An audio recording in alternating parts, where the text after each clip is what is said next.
Judge Robert Bushold pressed his lips together in anger as he looked at Jeff Landry, his son-in-law, and smiled satisfied. Across the table from Jeff sat Angel Jelly Landry, Jeff's disgusting, vicious daughter. And next to the little red-haired harlot sat Arabella Belly Hall, Jelly's girlfriend. Times they're changing, and not for the better, Mr. Dillon, Robert thought. There was a time when such relationships were so scandalous, so repugnant to polite society, that no woman would admit to being in one. Now, however, in this permissive and decadent culture, such relationships were actually encouraged. Robert knew he had better not voice his opinion. Since marrying Donna, Robert and Deborah's daughter Jeff had established himself as a man of his own principles. He did not bow to Judge Robert Bushold's stance, nor to Deborah's formidable character. When he thought he was right, Jeff Landry stood his ground. Donna fell in love with Cajun culture, Cajun food, the rich heritage of the people, and the lush landscapes. After receiving her high school diploma, Donna Bushold decided to attend not the University of Walchester, but the University of Louisiana at DeHardy. Upon graduation after 7 years of study, Donna took a job with Tri-Carter, an oil field service company. I never should have let her go to that damned Mardi Gras, Robert thought as Jeff carried his empty plate and the plates of his daughter and her friend into the kitchen where a smiling Daisy, their maid, stood. A few months after Donna took the job at Tri-Carter, she met 34-year-old Jeff Landry when DeGard Office Equipment Leasing and Maintenance sent Jeff out to repair Tri-Carter's ancient copier. Robert made inquiries about the man and didn't like the fact that Jeff Landry was divorced and had an 11-year-old daughter. His wife was cheating on him, that's why they divorced, Donna explained when Robert voiced his concerns about his daughter's connection to the older Jeff. Despite his misgivings and Deborah's strong dislike of Jeffrey Andrew Landry, Donna and Jeff married. Their dislike for Jeff softened, albeit slightly, when Donna and Jeff suddenly left DeGard, Louisiana, and moved to Commonstead, New Jersey. Donna said she was suddenly homesick. Jeff offered no opinion or explanation. Robert and Deborah met Jelly, Jeff's daughter. She spent summers with her father and every other Thanksgiving and Christmas with Jeff and Donna. Despite her warm, humble, and friendly personality, the red-haired pixie was not to Deborah and Robert's liking. On the first Thanksgiving, as soon as Jeff placed Jelly's plate in front of her daughter, Deborah announced to the assembled family that since it was Jeff's first Thanksgiving with them, he would be doing the dishes. "This is fine china. It belonged to my grandmother and must be hand-washed," Deborah adamantly stated. Jeff looked at the joyful faces of Robert, Donna's two brothers Bobby and Richard, Robert's mother Genevieve Bushold, Deborah's two sisters and their husbands. Straightening up, Jeff took his daughter's hand and helped her up from her seat. "Donna, we're leaving. Are you coming?" Jeff said, leaving no room for argument. "Why, Mom?" Donna snorted, hurrying after her husband. "Well," Deborah replied. Susan, Bobby's wife, and Tricia, Richard's wife, looked over at each other. Both women silently applauded the way Jeff had handled the situation.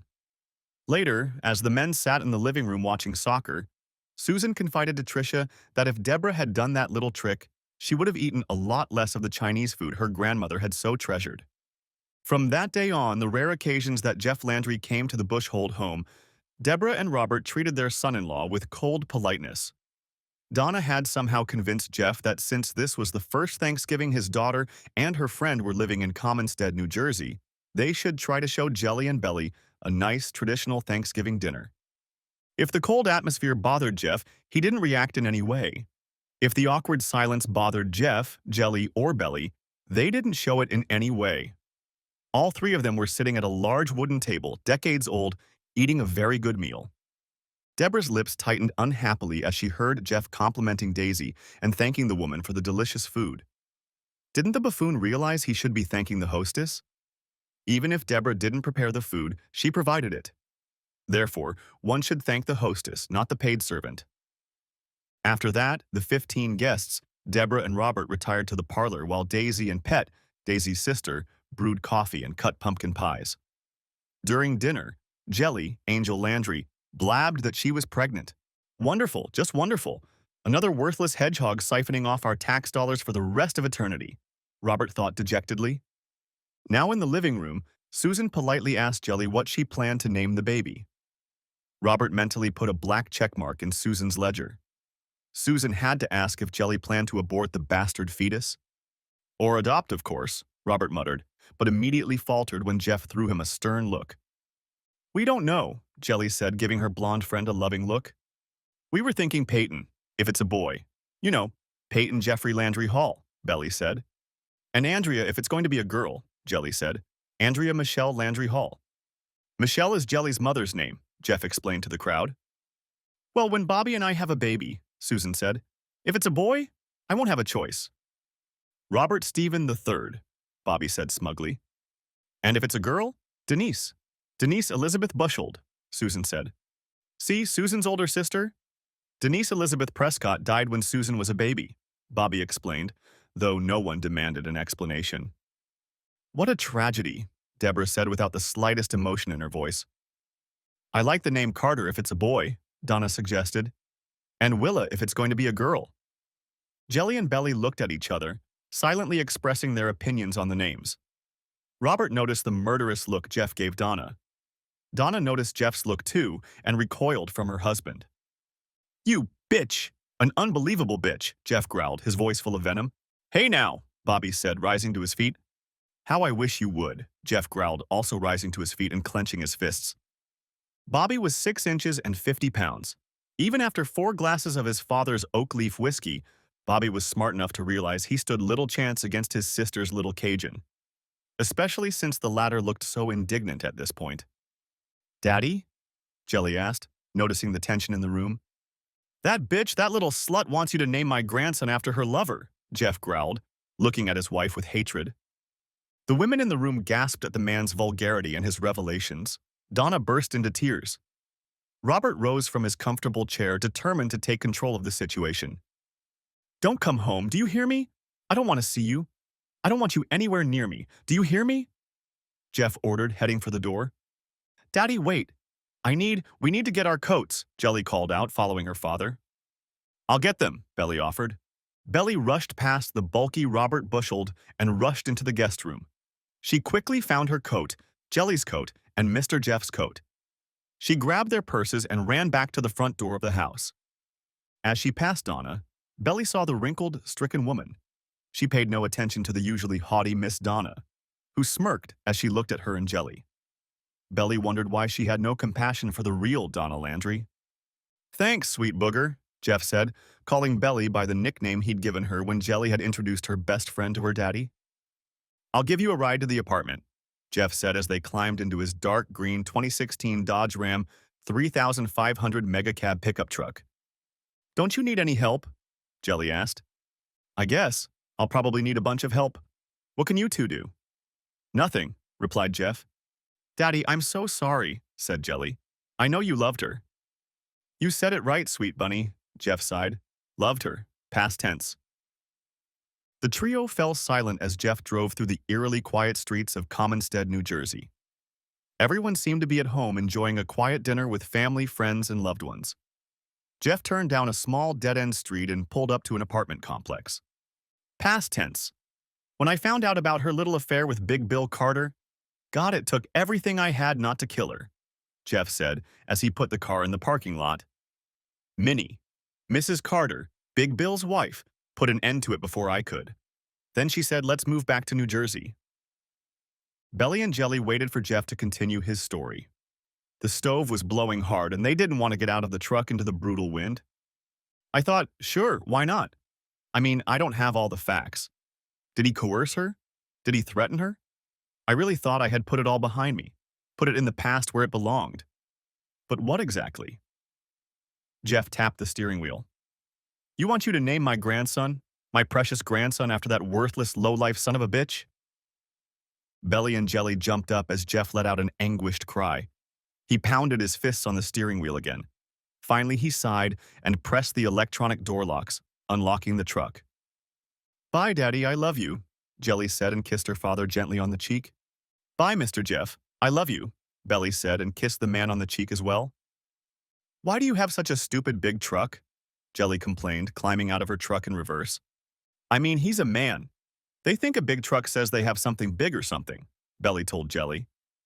Jeff smiled, seeing the cheeky grin of his daughter's girlfriend before she slammed the truck door shut. He watched the two girls run up the metal steps to their apartment. He honked slightly as they entered their small apartment on the third floor. The three-bedroom house he and Donna had taken off the market. Jeff entered and looked around. Going from room to room, Jeff realized with horror that there was nothing here that he needed. Other than clothes and tools, there was nothing here that belonged to him alone. In the 5, almost 6 years of their marriage, Donna had squandered almost everything Jeff owned. "Oh shit, that almost makes everything easier," Jeff muttered. Going into their joint checking account, Jeff divided it 50-50, withdrawing the money electronically. He did the same with 2 savings accounts. One was joint, and the other was an account they had opened in hopes of buying a house. Each pay period they paid their bills, and 10% of the remaining balance went into the house account. Jeff then opened a link to another bank. After transferring the funds he had just embezzled, Jeff opened an account in Jelly's name and deposited the money into it. He used his daughter's address and cell phone number, and used Michelle Bordelon's initials and date of birth as the password. After gathering his clothes and tools, Jeff loaded up his truck and drove to the Hideaway Inn. He grinned when the board clerk informed him that there were free movies in the room. In the room, Jeff called his daughter and informed her that she had a new bank account and that she should receive the paperwork, most likely on Monday or Tuesday of next week. The account didn't belong to her and she could use it as she saw fit.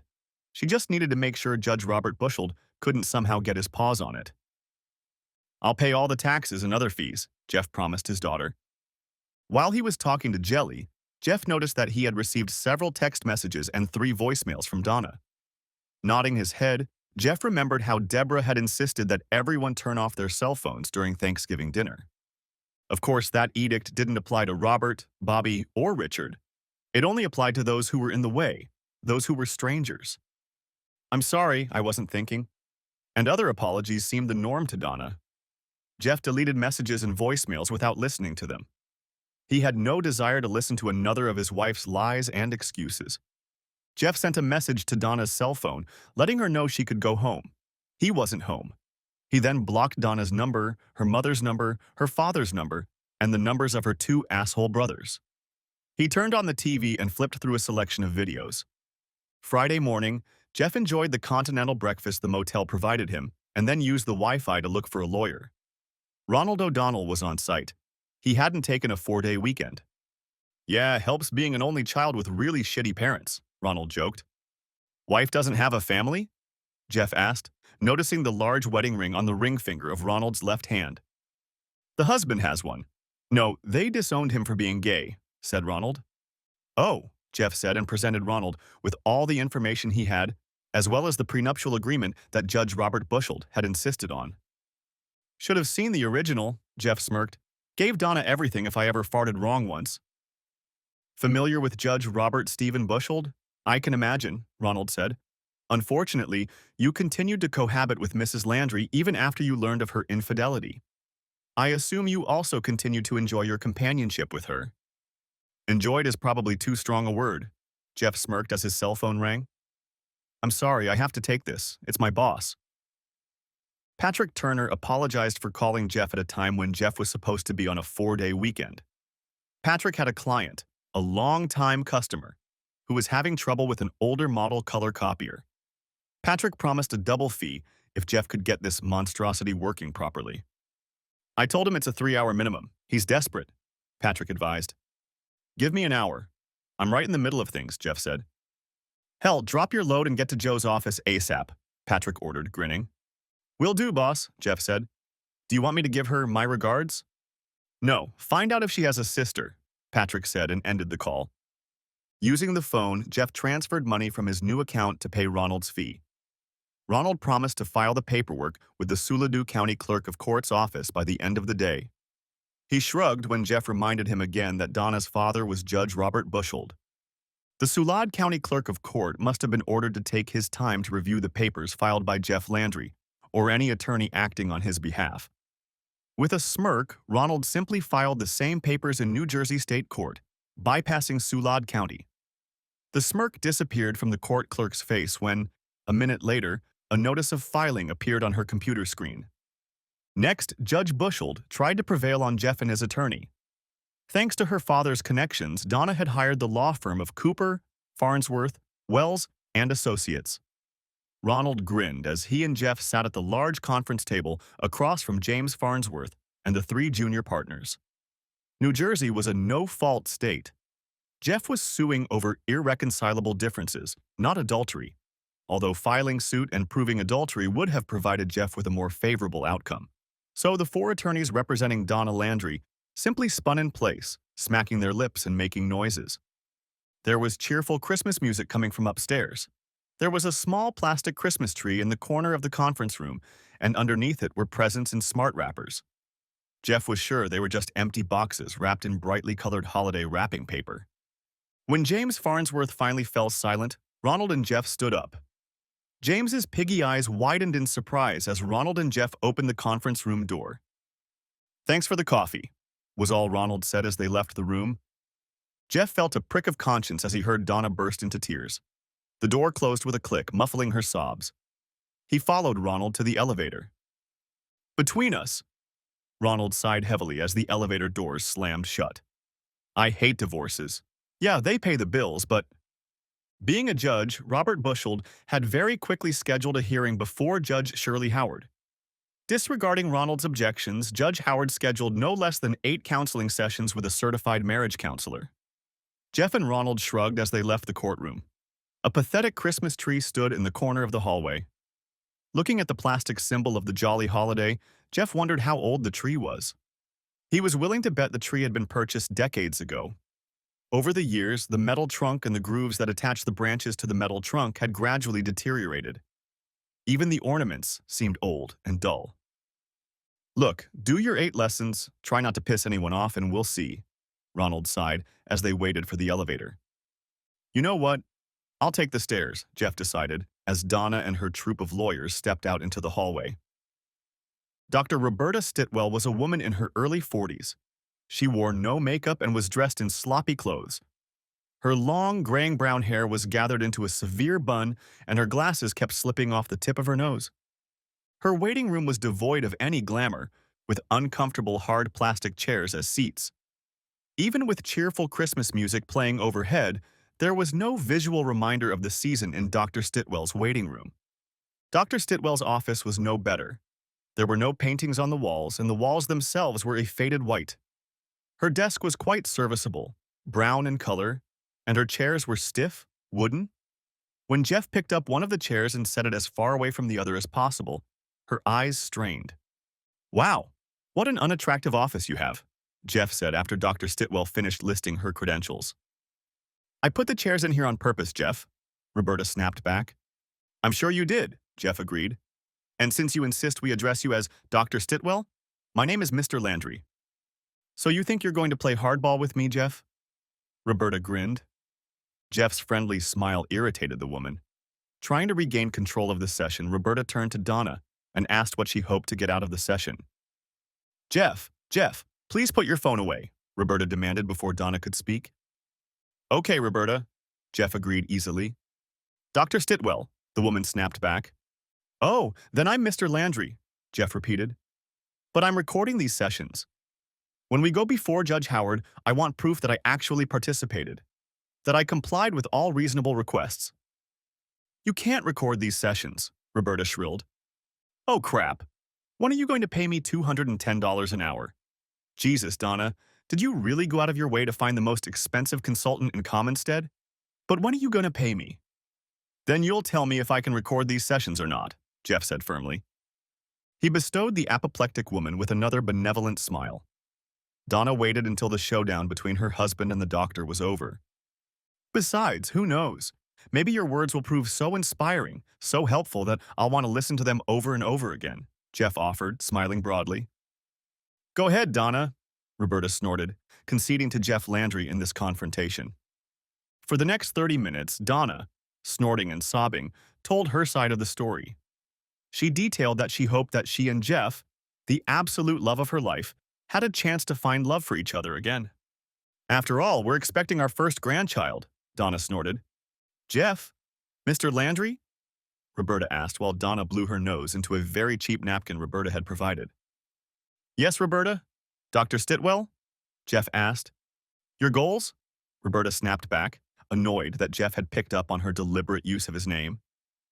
To divorce this willfully unfaithful woman, Jeff said. And? Roberta blushed with anger as Jeff sat up and looked at her in silence. And? Jeff asked. Don't you have anything else to add? Roberta commanded. Hmm. Oh, okay, said Jeff. Your waiting room sucks. Your office is even worse. There's no warmth or hospitality in either room. There's not even the thought of making customers feel at ease, comfortable. I meant, Roberta snorted. What about when someone meets you for the first time? Instead of greeting them, making contact, you try to overwhelm them, win them over by listing all your degrees and your many published dissertations. And then, after intimidating your clients into believing you are some kind of expert, an authority, you force them to approach you by your bought and paid for title.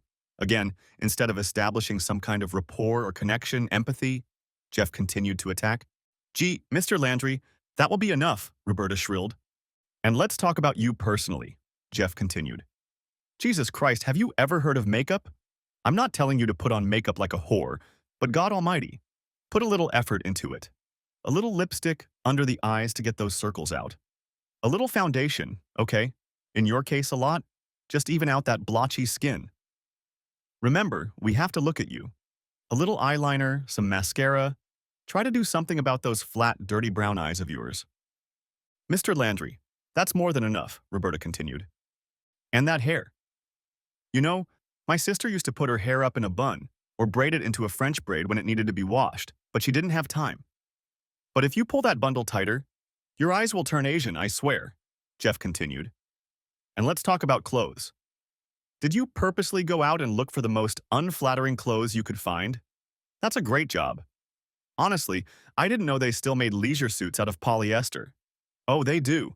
For women, they're not called leisure suits, they're called pantsuits. But if you're dressing to look serious, professional, you've failed miserably. If anything, you look like a clown.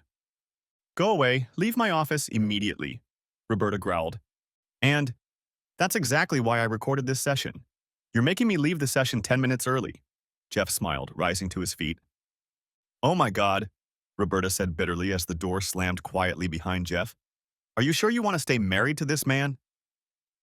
Donna answered nothing, rising to her feet. She left the office and was in the room just in time to see the elevator door slam shut, and Jeff left standing in the small box.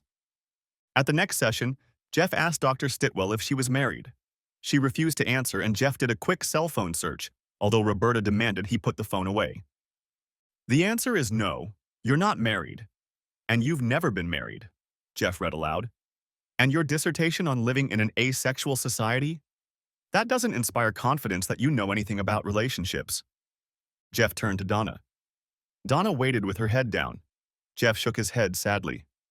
Again, Donna, why did you choose this woman? I mean, is this some kind of joke? Jeff addressed Donna directly for the first time since the fateful Thanksgiving dinner at her parents' house. I have the right to, Roberta snorted. You have? Really? Jeff turned to the doctor. Tell me, Dr. Stitwell, how many of your clients managed to salvage a damaged relationship after a visit to you? I have no right to, Roberta said. Less than 12%, Jeff answered for her. 11.6 tenths, according to Suladu County records. Are you done? Roberta growled. Yes, I was finished long before I got here last week. But I guess the courts need proof of that. Jeff smiled his annoying smile. At the end of the session, Jeff made Dr. Stitwell's blood boil as he wished her a Merry Christmas. His smirk as he met her hate-filled gaze made the woman even angrier. On a cold Christmas morning, Donna must have used Daisy's cell phone. Jeff stoically listened to the voicemail message in which Donna tearfully wished him a Merry Christmas and professed her boundless love for him. He then deleted the message.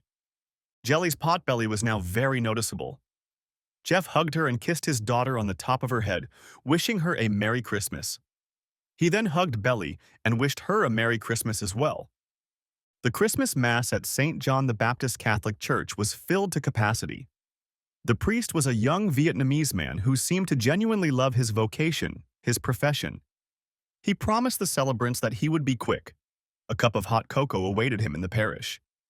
And don't worry if it has a little Iron Barrel whiskey in it, okay? He said, eliciting a few understanding chuckles from the parishioners. Back at their apartment, Jeff, Jelly, and Belly were unwrapping Christmas presents for each other. Jeff looked up when Belly quietly asked him if he missed Miss Donna. I miss, no, no, no, Belly, Jeff replied wearily. Once that trust was broken, shattered? Was it? I was just waiting for the next Big Bill Carter to show up and take her away. At the third session, scheduled for Tuesday, January 4th, Jeff let Donna vent her frustration. He let Dr. Stitwell lead the session, politely answering Dr. Stitwell's questions, but not elaborating on his answers unless asked. But, Mr. Landry, you knew about Donna's infidelity, but you continued your relationship with her? Dr. Stitwell asked, losing patience with this tedious man. Well, Dr. Stitwell, before I continue, can I ask Donna one question? Jeff said, smirking at the woman's sudden outburst of anger. Yes, of course, the woman agreed. Donna, why did you end your affair with Big Bill? Jeff asked. I realized it was wrong, Donna replied, stammering. I realized that I was a married woman, married to the man of my dreams, and no amount of money and power was going to get me through Big Bill Carter. He was just a physical presence, you know? But in the end, I decided that as exciting as it wasn't worth losing you. Jeff, Mr. Landry, who are you calling? Roberta shrieked. Hello, Mrs. Carter? Jeff asked into his cell phone. Roberta didn't miss Donna's sigh or the sudden loss of color. Turning her head, she stared at the frightened customer, diverting her attention away from Jeff Landry. Mr. Landry, Roberta said, still looking at Donna. I'm sorry, yes ma'am, Minnie, Jeff smiled. So Minnie, I'm going to put you on speakerphone, okay? Great, Minnie Carter's cheerful voice came from the speaker. Hi Donna, how are you doing? Mr. Landry, turn that off. Immediately, Dr. Stitwell muttered, getting up from her wobbly chair. So Minnie, why did Donna end the affair with your husband? Jeff asked, looking with hard eyes directly at the defeated Donna Landry. Because she knew I would kill her if she didn't, Minnie replied without hesitation in her voice. Huh? Could you please elaborate? Jeff asked, getting up and moving the phone away from Roberta. Yes, I walked in on her and my husband squirming like little animals on his Italian leather couch. When I put a huge butcher knife to her throat, Minnie giggled. Mr. Landry, I said turn it off, Roberta demanded, trying to reach for her cell phone. Yes, she still has a scar from where you cut her, Jeff said, stretching his arm forward so the phone wouldn't reach Roberta. Turn it off, Donna sobbed. Just turn it off. The little tramp emptied her bladder and bowels all over the couch, Minnie giggled, happily retelling the story. I think Bill was more upset about losing the couch than his little affair. Oh, hi, Minnie. Let me send you a picture, Jeff said, turning away from Roberta. By the way, thanks for the pictures you sent me. They might come in handy, who knows? Ha, Minnie said. Who's that, Jeff? That's Donna and her father, Jeff said. Notice the resemblance? Ha! Can you say Electrocomplex? Minnie agreed. Looks just like Big Bill, doesn't it? You win, Donna sobbed, snuggling up to him. Okay, you won.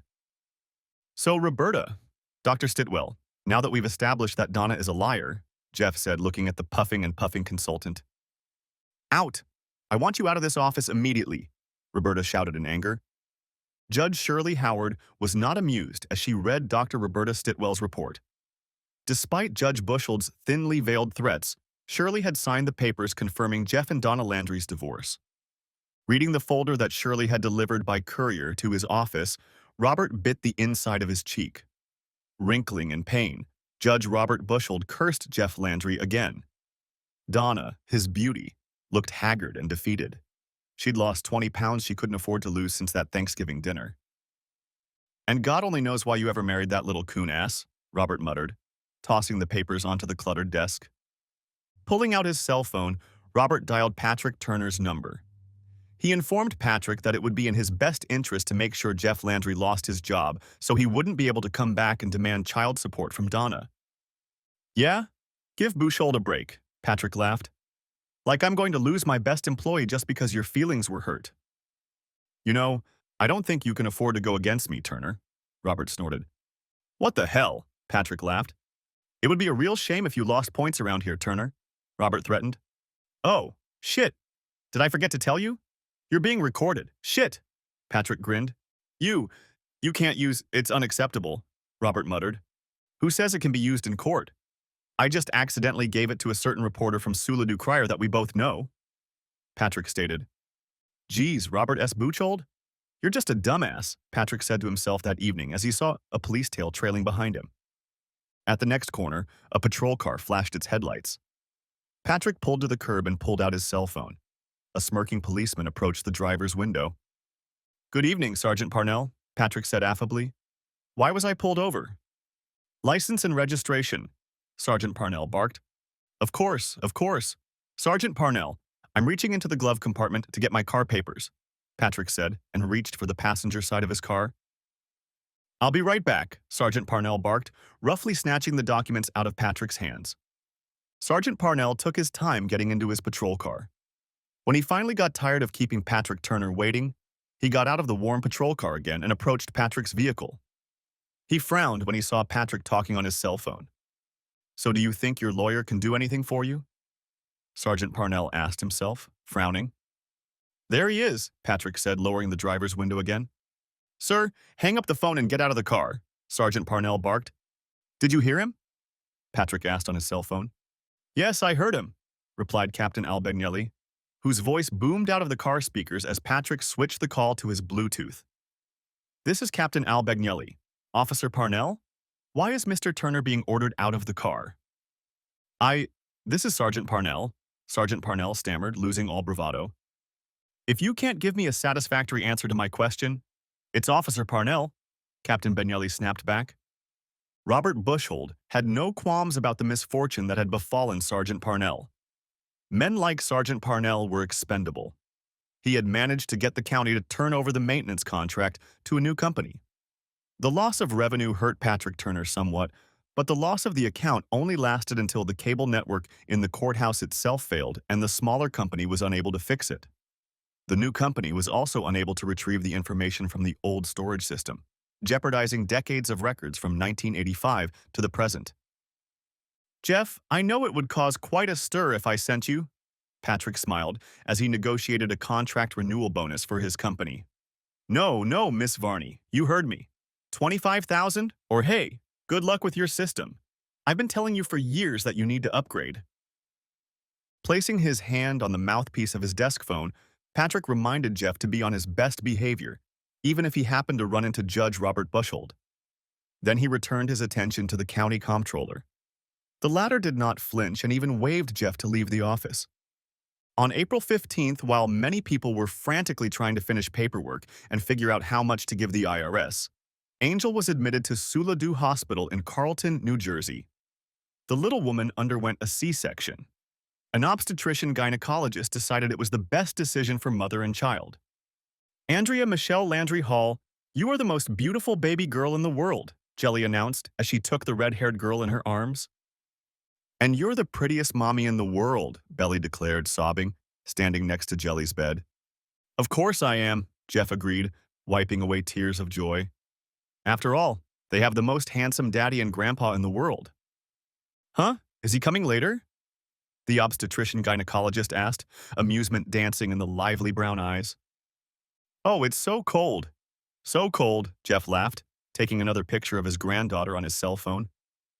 I'm too young to be a grandmother, Jelly's mother Michelle replied to the pictures Jeff sent her on her cell phone. Somehow, Donna had learned of Andrea's birth. Jeff deleted the voice message congratulating her that she had left on his cell phone.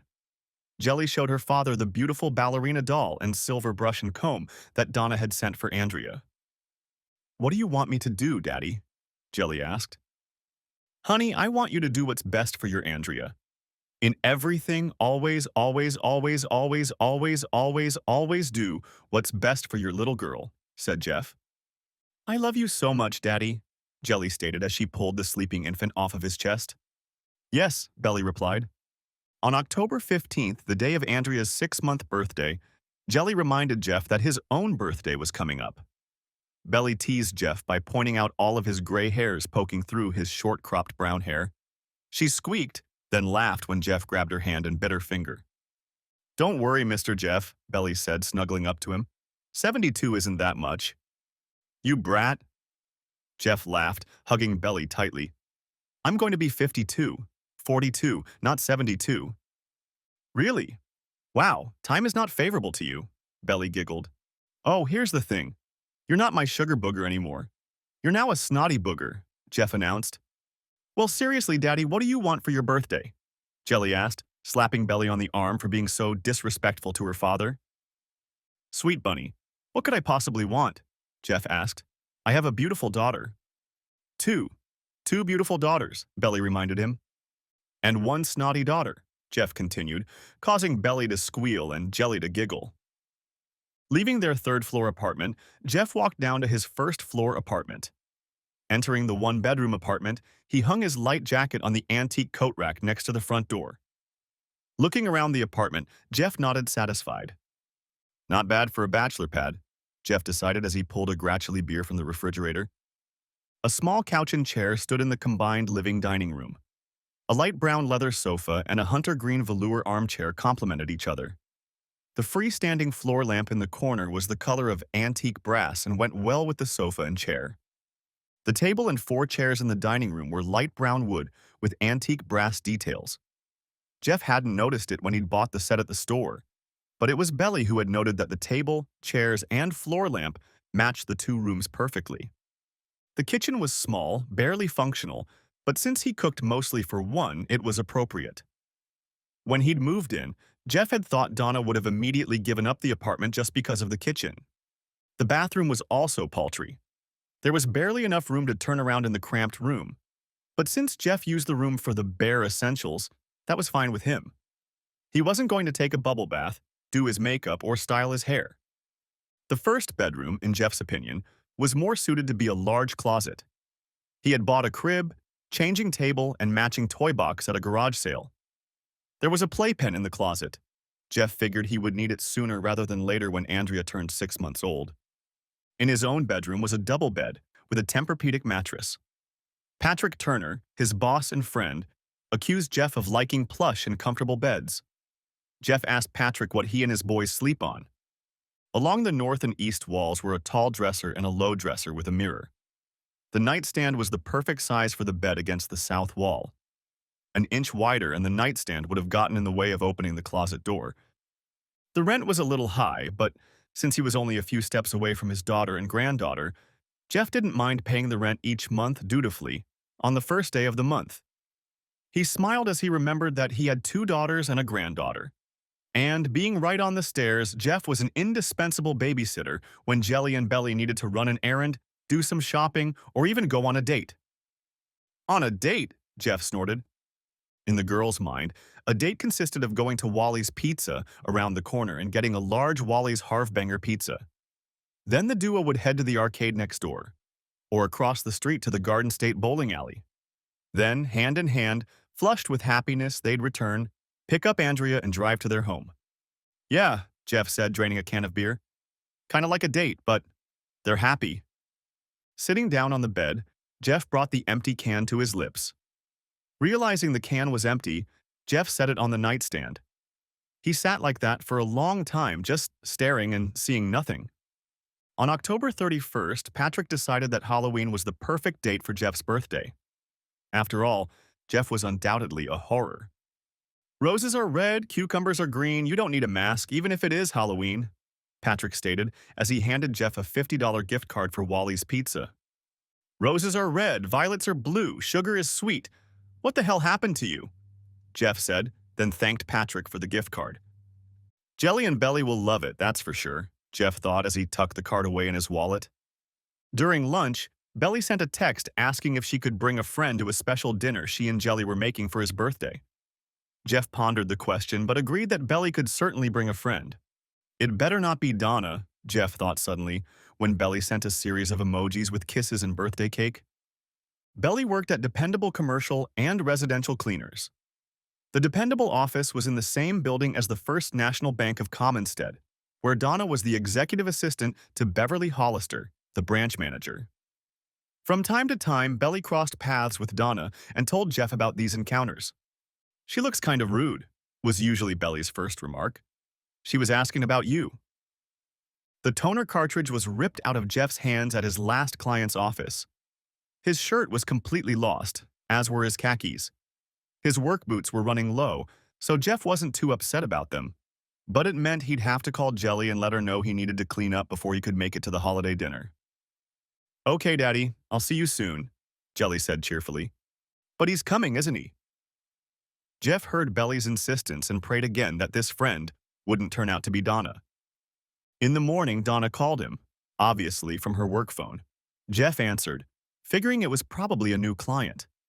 Since they'd defeated the company Robert Bushell had used to take out Patrick Turner, their business had nearly doubled.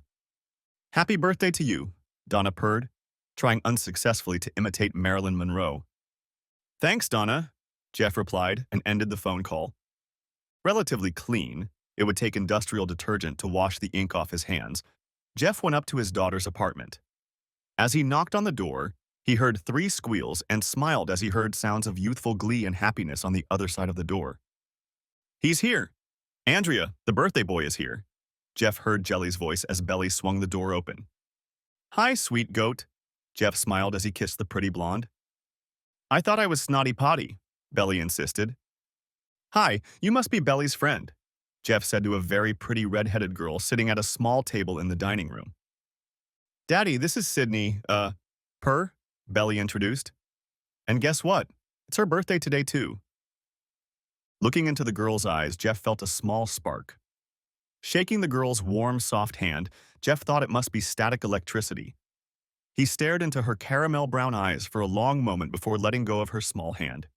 Yeah, Mom's in Trenton at some symposium, and Dad swears he's in Vancouver on business and there's no way he can get away, Sydney smiled. Arabelle, Belly said I just have to come. You'll have chicken and sausage gumbo and… Is that what I smell like? Jeff exclaimed. Oh, and happy birthday. Sorry I didn't know, so I didn't get you a card. You can give it to her tomorrow, suggested Belly. Hi, Daddy, Jelly smiled proudly from the stove. Sweet bunny, when did you learn how to make roux? Jeff asked. God, it smells fantastic. It's really from a jar, admitted Jelly. Mom sent it over a couple weeks ago when I said I wanted to make you some gumbo. Very nice of her, Jeff said, slightly surprised by his ex-wife's gesture. Back in the living dining room, Jeff greeted his granddaughter. Andrea bestowed him with a 2-toothed grin from her playpen. Then Jeff returned his attention to Sydney Poore. She was a redhead with pale skin and a scattering of freckles. Miss Michelle even sent Crystal's hot sauce, Belly informed him, placing a large bottle of delicious hot sauce on the table. Yes, ma'am, Jeff cheered. Happy birthday to me. Jeff was served first, although he insisted that Sydney should be served first. She was served her second serving and waited while Jelly and Belly took their bowls. Small bowls of potato salad stood next to each. Before sitting down at the table, Jelly placed 2 packs of saltine crackers on the table. Jeff tasted the gumbo, then picked up a bottle of hot sauce. Sydney tentatively tasted the dish, then goggled at Jeff. How can you put more hot sauce in here? Sydney asked. He's a Cajun, shrugged Belly. And that gives him a cast-iron stomach? Sydney asked. While they ate, Jeff learned that the 22-year-old redhead was Walden Donaldson's executive assistant. She'd been working for King Sanitation and Disposal since she'd gotten her certification at Sioux County Votech, first as a secretary and then moving to the executive director's office. No, have a seat. I know where the kitchen is, Sydney said when she needed a glass of ice water. Well, isn't she adorable? Belly whispered urgently, turning to Jeff. Yes, she's very pretty. And young, replied Jeff. Too young for me. Geez, Belly, she's the same age as you and Jelly. Yes? And? Jelly whispered. She's a couple years older, objected Belly. Are you guys talking about me? Sydney asked, walking back to the dinner table. I'm sorry. I know you like strong iced tea, but you can paint walls with that tea. Daddy thinks it's too old for you, Jelly declared. Sydney looked up from her bowl of gumbo. Jeff flashed brightly when the red-headed beauty looked him in the eye. Her cheerful smile exposed perfect white teeth. Well, Belly said you're old, really old. Like you're 72 or something, Sydney said. Sydney? Belly squealed with laughter. You are. You're definitely Snotty Potty, Jeff said to Belly. But you look pretty good for a 70-year-old man, said Sydney, washing down her food with another gulp of ice water. Oh, gosh, thanks, I think so, Jeff laughed. Finished with their food, Jelly and Belly hurried into the kitchen. A few minutes later, they began singing Happy Birthday. carrying a store-bought cake from the kitchen. Jeff laughed when he saw the candles with the numbers 7 and 2 burning on the cake. After the cake and ice cream, Sydney hugged Jelly and Belly. She thanked them for the invitation and for making her 22nd birthday memorable. "Bye, Jeff," Sydney said, looking with big eyes into his eyes. "I hope to see you again?" "Oh, no, ma'am. I'll walk you to your car," Jeff insisted. "It's a nice neighborhood, but still, a beautiful woman shouldn't be walking alone after dark." "Oh, a southern gentleman," exclaimed Sydney enthusiastically, hugging Jeff's arm. "I hope I shall see you again," repeated Sydney. "Yeah," Jeff said as he pulled out of the parking lot. The next morning at work, Patrick asked Jeff how his birthday was. Jeff paused, wiping ink off his skin, and gave Patrick a strained smile. "You know what? I feel cheap and used," Jeff said. "Huh? Dude, what? What's wrong?" Patrick asked, genuinely concerned. "Dude, I don't even know. What's wrong with my right arm? I just want to get this over with as soon as possible so I can get back to picking my nose or scratching my ass." Jeff hung his head. "I mean, it took what could have been a great moment and, geez, man, for a minute there I thought you were serious," Patrick laughed. In between calls, Jeff stopped and bought a greeting card. At the local Ichabod's grocery store, he found a beautiful flower arrangement in a very nice vase. Then, on his lunch break, he stopped by the King Sanities and Disposals building. "Oh, who's that for?" a stunning blonde asked, ready to bestow upon any lucky man. "Delivery for Sydney Poor," Jeff replied, stammering, suddenly feeling more than foolish. "Oh, how wonderful," the girl said and walked over to Sydney's desk. "Yes, Miss Poor, the flowers are for you." "No, I'm not kidding. Sydney, why would I be joking?" A moment later, there was the clang of the elevator doors and Sydney entered the lobby. Jeff thought she looked mature and confident in her business attire. A small jacket with three-quarter sleeves and a dark blue knee-length skirt with a light gray-white striped blouse. Her mature, calm, confident aura disappeared as she rushed toward Jeff with a squeal. "Oh, Jeff, you shouldn't have done that," Sydney exclaimed. "Sydney, shish, he should give you flowers. Are you crazy?" advised the secretary. "Evelyn, shush," said Sydney. "Jeff, this is Evelyn. She got my old job after I moved to Mr. Donaldson's office. Evelyn, this is Jeff Landry, my boyfriend. Have you had lunch yet? There's a lunchroom upstairs. You can get a wrap or salad there. I mean, most people bring their own, but—" Sydney pulled Jeff toward the elevator. "God, I can't believe it. You haven't even forgotten that blue is my favorite color?" Sydney marveled as they went up to her floor. "Let me put them on my desk and then we'll go to lunch." "Oh." I couldn't believe it. "You really shouldn't have done that." "But I'm glad I did," Jeff thought to himself. "And no, I didn't remember that blue is your favorite color." Jeff smiled as he watched Sydney find the perfect spot for her flowers. Just a very lucky accident. In the cafeteria, Jeff got a green salad and a turkey wrap. Sydney got the chef's salad, and they found a table to sit down and enjoy their lunch. A smiling man approached them. "I noticed the uniform shirt." Walden Donaldson smiled. "When will you finish your lunch? Take your time, but when you finish your lunch, come see me. I want to see what Turner can do for us." "I recognize that accent. I'd recognize it anywhere." "Where are you from?" Jeff asked. "From a small town. I bet you've never heard of it." Walden smiled broadly, also recognizing Jeff's accent. "DeGard, Louisiana." "Oh no, we haven't heard of it," Jeff sighed. "Neither have I. Where did you go to school?" "Outdoors." Walden laughed a genuine happy laugh. "If you find yourself here, stop by, you hear?" Back at the office, Jeff casually informed Patrick that they were in line for a service contract with King Sanitation. Patrick snorted incredulously. "Have you been having fun with that son of a bitch? I've been trying to get them for the last 3 years," Patrick scoffed. "I almost succeeded. What was that guy's name? Brian? No. Bryce Adams. But then they kicked him out of there." "No? I told him you'd entertain him," Jeff smiled. With a $50 gift card to Wally's Pizza burning a hole in their wallet, Jelly and Belly couldn't wait to go on their date. Jeff bought a playpen and set it up in the living room. Warming up the remaining gumbo, Jeff sat down at the table and began to enjoy the delicious meal, the perfect ending to what had been a really good day.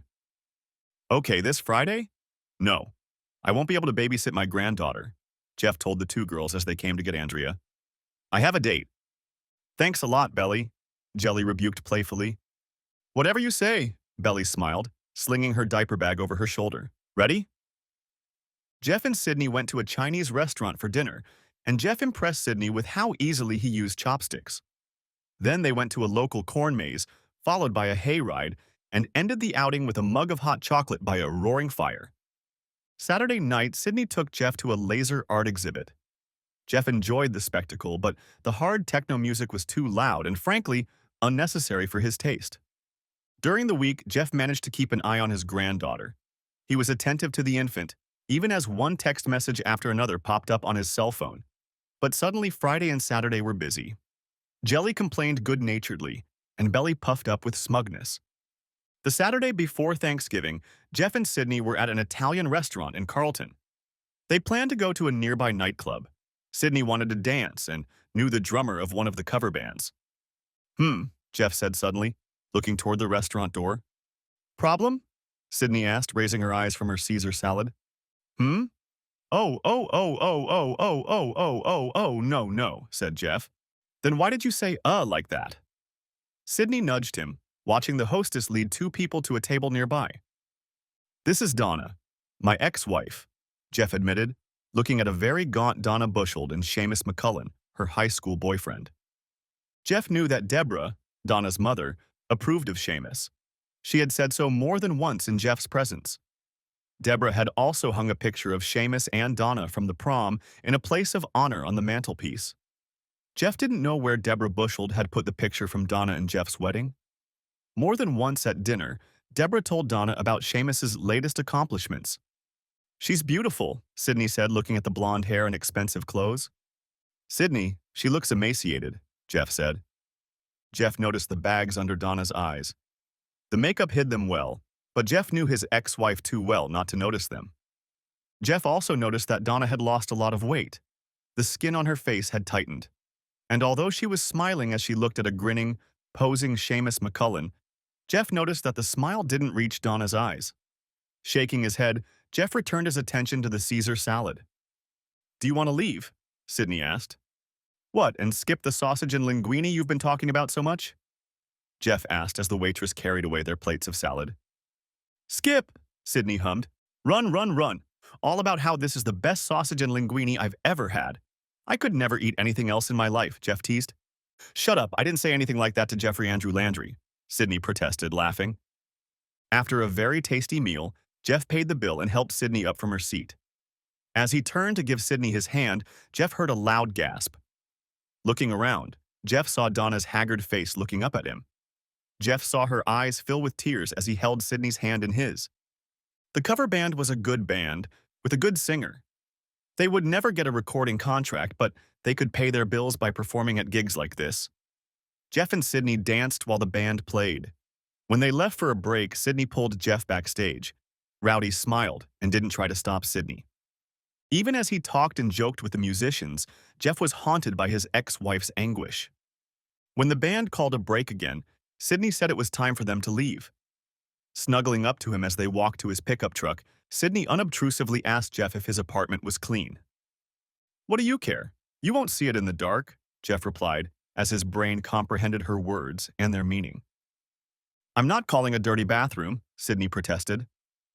Honey, Sydney, my apartment is clean, Jeff assured her as he helped her into his truck. Don't forget that I'm babysitting my granddaughter in this apartment. It's clean. While Jeff tried not to think about the rules of the road, Robert Busheld could feel the hatred for Jeffrey Andrew Landry rekindling inside him. After months of therapy that Robert Busheld was ashamed to even think about, his daughter seemed to finally emerge from her cocoon of self-punishment. She even agreed to go on a date with Seamus McCullen. And just to make sure of it, her ex-husband showed up at her door. According to Seamus, Jeff was there with a red-headed tramp who didn't look old enough to drink the wine they consumed during dinner. None of the cell phone photos of Jeff and his companion that Seamus took with his cell phone showed the woman's face. Robert had to agree. The dress was too short to be decent. The clothes she was wearing were expensive, and Robert recognized the Rolex watch on the girl's right wrist. From that little fact, he concluded that the red-haired tramp really did have money, or at least knew how to extort expensive trinkets from her men. While Robert poured himself a few more sips of whiskey, Jeff helped Sydney out of the cab of his pickup truck. She bestowed a kiss on him and then walked him to the door of his apartment. "I bet you don't have a cloth-covered clothes rack," Sydney murmured as she entered his dimly lit apartment. "And this dress is cashmere." "Yes, it is," Jeff said, closing his apartment door behind them. "Jelly and Belly got me this one. Really disgusting." Jelly and Belly gave Jeff Christmas sweaters. One was for those holiday moments when he was in the mood to wear an ugly Christmas sweater. The other sweater was a dark crimson color with a large white snowflake on the front. Both sweaters came with cloth hangers, and later, Jeff and Cindy got down to it. When Jeff came to, it was still dark outside. Glancing at his watch, Jeff realized it was 12 minutes past 6. After a quick breakfast of scrambled eggs and toast, Sydney got ready and left the apartment. Jeff was dressed only in a long-sleeved t-shirt, jeans, and leather loafers as he went outside to walk her to her car. Once outside, Jeff suddenly found himself pressed against a brick wall facing forward by two men. Sydney cried out in surprise and Jeff chuckled. "Let him go. I've got a gun," Sydney ordered. "Screw you, sis," one of the men growled and struck a blow to Jeff's right. The rumble was deafening. The man who had punched Jeff in the kidneys fell on his back. The second man let go of Jeff and turned around, reaching for his waistband. He saw the barrel of Sydney's .357 caliber pistol pointed directly at his face. "Look, lady, just give us," the man growled. "So lie down, on your stomach, cross your ankles, put your fingers behind your head," Sydney ordered. "Just let us go and," the man growled. "I'm going to count to 2, Sydney warned. 1. "Bitch, you'll be sorry," the man hissed, following her orders. "No, officer, you'll be sorry. You know what they do to cops in prison, don't you?" Sydney said, calling Captain Bagnelli's direct line. "Hello, Uncle Al. I've got 2 of your finest. One will need an ambulance." "Lady, you're going to get in the shit," Officer Parnell advised, listening to Sydney's conversation. Next to him, Jeff was kneeling on the sidewalk, still trying to catch his breath. Officer Parnell decided to pull his off-duty .32 caliber pistol from his waistband. The bullet lodged in his hand. Officer Parnell lost consciousness. "Hey, Parnell." Captain Albanelli smiled broadly as the former police officer regained consciousness at Suladu County Hospital. "I want a lawyer," the handcuffed man declared.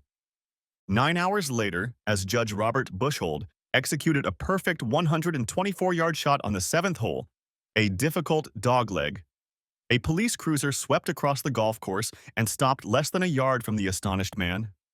Seamus McCullen, his father Angus McCullen, and Angus's business partner stood with their mouths open in shock. "Robert Bushhold, you're under arrest," Lieutenant David Poore said as he stepped out of the car. "He's here. They're here." Jeff couldn't keep from laughing when he heard Sydney's enthusiastic squeal from inside the huge structure. "Jeff, Mom, this is Jeff," Sydney exclaimed as she introduced Jeff to Judge Shirley Howard. "This is Jeff Landry." "We've met, but I'm sure she doesn't remember me," Jeff smirked, extending his hand to shake the elegantly dressed woman's. "Oh, I remember you," Shirley purred. "I remember you perfectly. That jerk Robert Bushhold nearly froze my ear off yelling about a divorce." "Yeah, sorry about that," Jeff said. "And these are my daughters." "And then you turned my little girl into Annie Oakley?"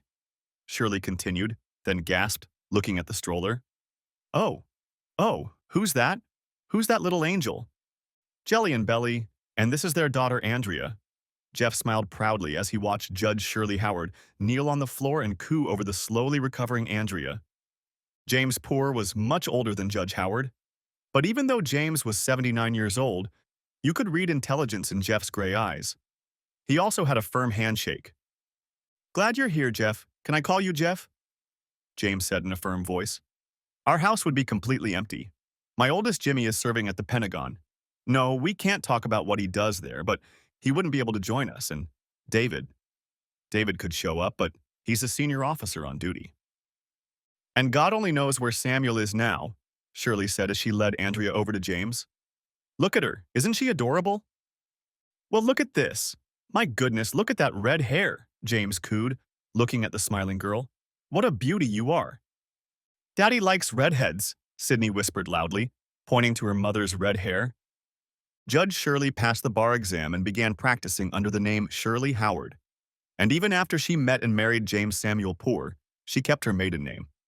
Professionally, I'm known as Judge Shirley Howard, she smiled. But everywhere else, I'm known as Shirley Poor. The happiest woman in all of New Jersey, James declared with a twinkle in his gray eyes. The most?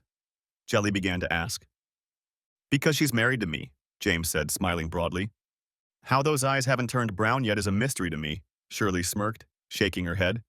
You're just full of shit. Over the Thanksgiving break, more and more of Sydney's clothes and other belongings had migrated from her house to Jeff's apartment.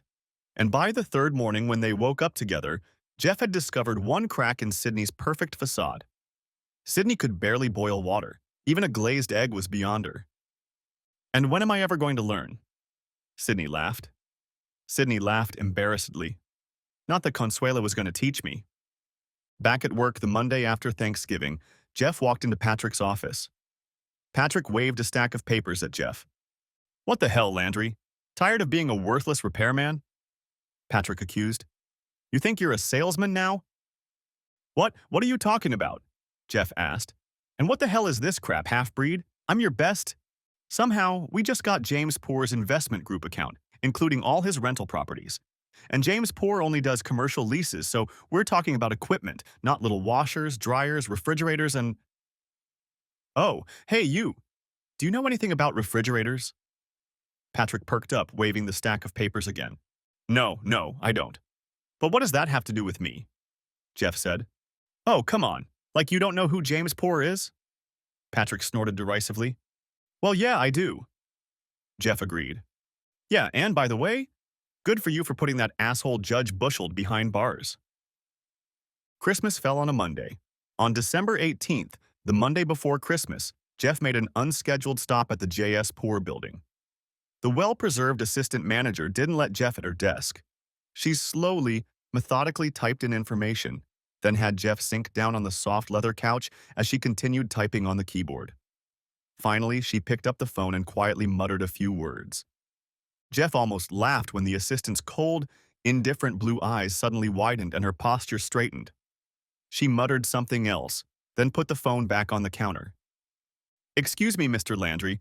He asked you to come in, the woman said, rising to her feet and heading for the large wooden door behind her desk. Would you like some coffee, Mr. Landry? Some tea? Water? Coffee, 2 creams, no sugar, Jeff smirked as he walked past her into James Poor's large office. Let me guess. Frida's got you twiddling your thumbs, James laughed, going around the desk to shake Jeff's hand. Yes, sir, pretty much, Jeff agreed, extending a firm handshake to James. Don't worry, she'll offer to spin them for you next time you come over, James smiled, taking a seat on the front edge of the table. So what brings you to these parts?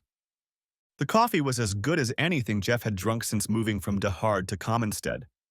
Nothing could compare to the rich coffee his grandmother used to make in her old, battered cast-iron coffee pot. Jeff's mother used a French press, and it was almost as good as Mears coffee. A French press? I'd like to try it, James admitted. But Jeff, did you really come here to talk about coffee? No, sir, Jeff smiled, and then got to the point of his visit. Although Sydney was a Baptist but not a practicing Baptist, she had attended midnight mass at St. John the Baptist Catholic Church on Christmas Eve with Jeff, Jelly, Belly, and Andrea. She marveled at the festivities and sang along with the children's choir. Jeff smiled, discovering another flaw in her beauty. Sydney wouldn't be able to carry a tune in a bucket, but she smiled happily as she sang along to it. As Jelly and Belly carried Andrea, the diaper bag and stroller, up the stairs 2 flights to their 3rd-floor apartment, Jeff kissed Sydney goodbye. She was on her way to her parents' house to welcome Christmas morning at home. I'll see you at lunch, Sydney needlessly reminded Jeff as she got into the car. In the morning, the only cloud in the crisp, cold Christmas morning was a tearful voicemail message from Donna's new cell phone number. Belly informed Jeff that a new executive assistant was sitting at Miss Hollister's desk at the bank downstairs. She didn't know what had happened to Donna. She had been there one morning, sitting at the desk. Donna even smiled at Belly and waved at her when Belly walked into the bank to get her paycheck. The next time Belly walked into the lobby of the bank, there was no one behind the counter. And a few days later, a new face sat behind the counter.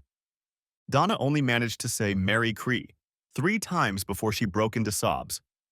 Jeff deleted the remaining 3 minutes and 14 seconds of voicemail without listening to her. Then he blocked the new phone number. Yes, Donna.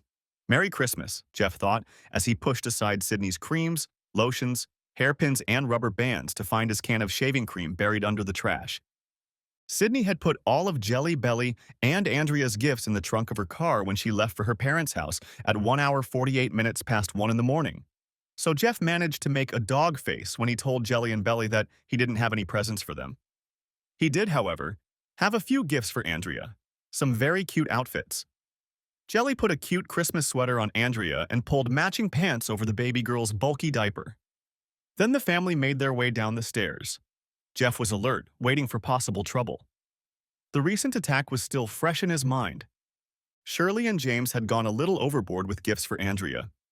Lieutenant David Poor stroked his wife's belly and wondered if Shirley and James were going to spoil little Sarah when she came into the world. Maybe, James teased. Oh, I'm sure we'll get her something, Shirley snorted, and David and his wife Elizabeth smiled broadly. Well, this is it, James said as he opened the last present. Thank you so much for my new coat, Belly said. Yes, they're lovely, Jelly agreed as she continued fiddling with the buttons and running her hands over the soft faux fur lining of her knee-length winter coat. And thanks for my French press coffee pot, James said to Jeff.